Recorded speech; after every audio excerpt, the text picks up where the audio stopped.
Good evening, church. Thank you for joining Hunter and I in another Wednesday night class. Hello, church. For the last couple of weeks, we've discussed the conversion and the beginning of the ministry of Saul. We also talked about the apparent gap in the timing of the last chapter, when, according to Galatians, Paul said that he spent more than 3 years preaching the word in other areas before he finally headed to Jerusalem. Tonight, we're going to be in Acts chapter 9, beginning in verse 32, with the ministry of Peter. Perhaps some of this took place before Saul arrived in Jerusalem, perhaps not. Either way, the next couple of weeks we're going to shift to Peter. So let's begin reading in Acts chapter 9, and we'll read verses 32 through 35. As Peter traveled about the country, he went to visit the Lord's people who lived in Lydda. There he found a man named Aeneas, who was paralyzed and had been bedridden for 8 years. "Aeneas," Peter said to him, "Jesus Christ heals you. Get up and roll up your mat." Immediately Aeneas got up. All those who lived in Lydda and Sharon saw him and turned to the Lord. Now, just for a geographic context, Lydda is about 25 miles northwest of Jerusalem. It was just outside of the boundaries of Judea. It was a very Jewish area. It had roots dating back to the time of Joshua. It was a very populous area. So here we see where Peter's ministry takes him, a Jew preaching to other Jews. But the story that we just read here, what event in the life of Jesus does this remind you of? Okay, I am reminded of it's a paralyzation healing at, what's it called? The Pool of Siloam. I think that's John's account. Yeah. I don't know where in John. It's at the beginning somewhere, like 5. Yeah, I think so. And it seems like Christ chose people like this just so many times, whose disease was incurable, to show how in a time like theirs that the only hope that they had was healing that Christ could give. But so many times we see stories like this where Christ uses these type of people to prove his point, just like the Pool of Siloam and many others. But notice there, what did Peter say as he healed Aeneas? So this is verse 34. Yeah. Jesus Christ heals you. Get up and roll up your mat. So why is that significant, what he said? Okay, I'm going to focus on one key thing here. You may see something else as well. What I find really interesting here is is just that Peter said, Jesus Christ heals you. And as far as us just reading the story, the way I think about Jesus Christ is I think of him as a flesh and body person. Sure. And so for Peter to say, Jesus Christ heals you in that moment is a really weird thing to say. Yeah. Because Peter's the one. Right. That you would think, but Sure. It's not Peter. It's not Peter's power. Right. It's the power of Christ Yeah. that is healing this person, and it's a very familiar, like we said, it's a familiar story. Yeah. And that's what I keyed on as well, was the fact that Peter didn't pretend. He didn't even hint that it was him doing this by himself, or any power of his own that he had. He tells him right off the bat, Jesus is doing this healing. Then he basically told him to get up and get to work, get up and go. People need to see what Jesus has just done for you. In verse 35, all these people in Lydda and Sharon saw him and then responded. Mm-hmm. And that was a key thing. And if he's a local community member, just like with the pool story, he's been bedridden for 8 years.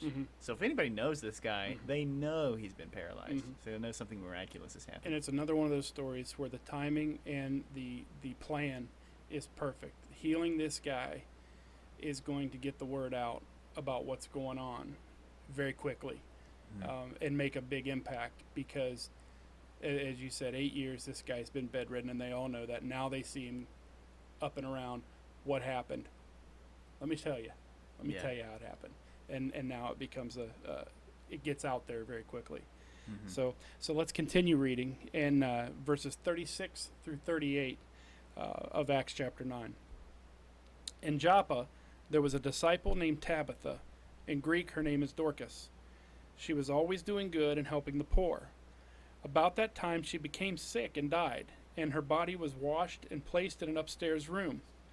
Lydda was near Joppa, so when the disciples heard that Peter was in Lydda, they sent 2 men to him and urged him, "Please come at once."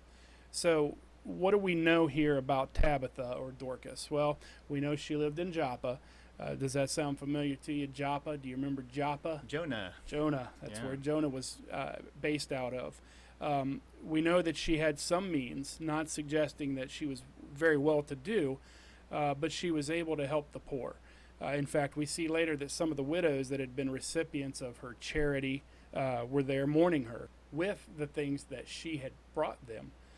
She seemed pretty prominent in the area given how her death is being treated, and that Peter came from another area to take care of her. But why do you think that they sent for Peter?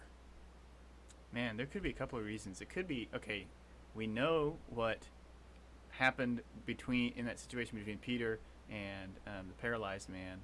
Maybe something similar could happen here. Mhm. Or it could just be Peter, a really influential believer, has died. Mm-hmm. Come. Mm-hmm. Yeah, word had gotten out quick. Yeah. We don't know how long was between these, but Peter was still away. Word got that, hey, Peter can heal people in the name of Jesus. Somebody call him. Somebody get him over here. Mhm. Peter was making an impact in that area big, and they knew that even if it was for selfish reasons, they knew that Peter could help them.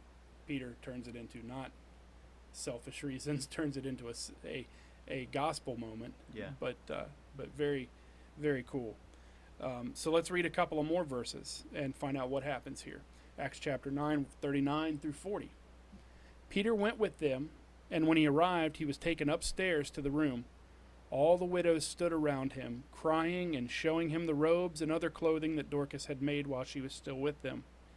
Peter sent them all out of the room. Then he got down on his knees and prayed.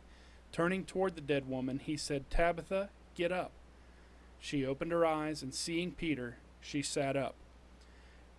So, who was standing around Peter, and why was that significant? The widows, when he enters, are all standing around him. Of course, they leave the room. But the significance of this is, one, all these widows saw she was dead. Right. Before Peter saw she And was cleaned. dead. And they did the cleaning ritual and then took her up to the upper She room. was dead. She was definitely dead. And she was somebody who mattered to these widows. Yeah. They were all dependent on her. Yeah. So then you wonder why do you think Peter sent everybody out of the room? I'm sure it was to be in private with her because he wasn't there to be seen in that case. He wanted more freedom to pour out his soul to God, Mhm. on her behalf, but also to not be disturbed by a room full of mourners. I mean, the first thing that he says there is they were all crying. He probably, "Please leave, let me take care of this." Mhm. I can imagine trying to do work with the distraction, Yeah. and he wanted to get that away. So we'll keep reading a couple of more verses here, 41 through 43. He took her by the hand and helped her to her feet. Then he called for the believers, especially the widows, and presented her to them alive. This became known all over Joppa, and many people believed in the Lord. Peter stayed in Joppa for some time with a tanner named Simon. So we have 2 instances of healing that Peter's been responsible for through the power of Christ. Why would these miracles cause people to believe in the Lord instead of just a belief in Peter? I think it has to do with how Peter presents how these miracles happen. So we looked at this first one, the paralytic man. Remember, verse 34, he pointed to Jesus when Mhm. he did it. Mm-hmm. And then even in this story here with Tabitha's resurrection, they call for Peter, but Peter does everything he can to, one, make sure no one sees it happen. Mm-hmm. He's alone in that case. And then afterwards, which is something we've talked about, he doesn't stay with Tabitha, who would be wealthy. He goes to Simon, the Mhm. tanners, who would not just be unwealthy, he would be constantly in a state of uncleanness, Mm-hmm. and having to re-clean himself again. So Peter's taking all the attention off of himself and putting it on the resurrecting power of God and the healing power of God. Yeah, I see kind of like it almost being used as an instrument of Christ, but Mhm. almost like a magic wand. You know that Yeah. Peter's just the guy that's making it happen. Yeah. Christ is doing it through him. But in both the cases that we've read, Peter made it very clear that this wasn't him doing it. This was Christ and all about Christ. I mean, that Mhm. was really the design of both of these miracles, that the power of Jesus would be seen in the healing and the raising from dead, and that's exactly what happened. But even further than that, what does it tell us about Peter's work? Peter was boldly humble, if that makes sense. He was starting to be seen as one who had the power of Christ in him, and though his healing would fix one person, its effects would heal many through Christ. Mhm. Yeah. There's a key difference between Peter and Jesus' healings. And I'm thinking about this uncleanliness that's going on. We've seen a few of the cleanliness rituals come up here in this story. Peter doesn't touch the paralytic man, Mm. and he doesn't touch the corpse until the corpse is alive again. Interesting. Jesus always made a point to touch. Hmm. Um, To prove a point. yeah, that his. Okay, I don't want to go too deep into the cleanliness laws, but it's contagious, Mhm. uncleanness is. But for Jesus, it wasn't. Mhm. Jesus' holiness was contagious. So when he touched people, okay, they're clean now. Right. Peter doesn't do that, which I think is another signifier that this power is not coming from Peter. Hmm.